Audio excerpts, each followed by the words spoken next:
వక్ఫ్ది అని క్లెయిమ్ చేయడం వల్ల ఆ ల్యాండ్ వక్ఫ్కి వెళ్ళిపోయింది.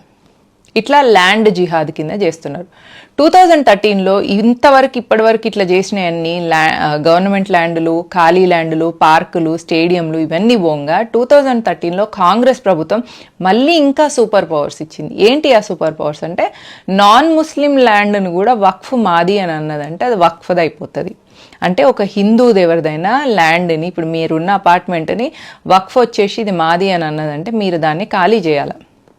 ఎట్లా మేము ఖాళీ చేస్తాం? ఇప్పుడు ఎవరన్నా వచ్చేసి ఈ ల్యాండ్ మాది అని ఎవరన్నా అంటారా? అట్లా అన్నప్పుడు వాళ్ళు ప్రూఫ్లు చూపించాలి కదా అని మీరు అనుకుంటారు.